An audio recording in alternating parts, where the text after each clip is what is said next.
The question was about do I have any comments on microwaves and canned foods?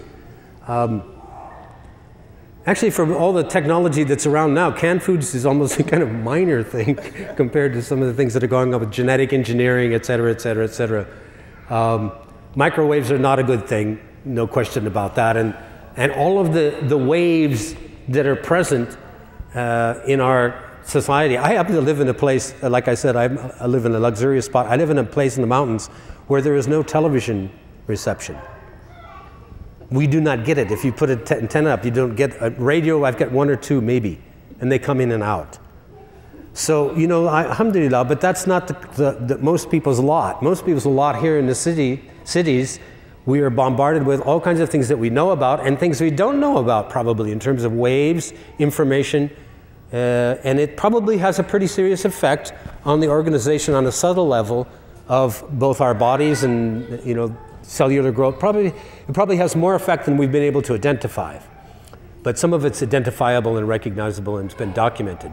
Power lines, electrical circuits and electrical energy, electromagnetic energy, electromagnetic waves of all sorts. Yeah, they're very dubious and in some cases quite clearly, you know, recognizable and documented as being harmful. Canned food, yeah, fresh live food is the best food. Food that you grow yourself is ideal if you can do that. And you can do that in the city. I mean, there are people who are radical. And I'll tell you, you know, my daughter was living in the city and she had out her window on the porch pots filled with vegetables. And, you know, that was a statement she was making. So, you know, that can be done. People in New York City grow organic gardens on their roofs in some cases. But recognizing the bottom line of what's going on, of how we're out of balance, what we need, what's natural to us, what is in our nature, and what we've lost, can enable us to begin to recover using our own intelligence and our own wisdom. But we have to see that in first place before we can begin, inshallah.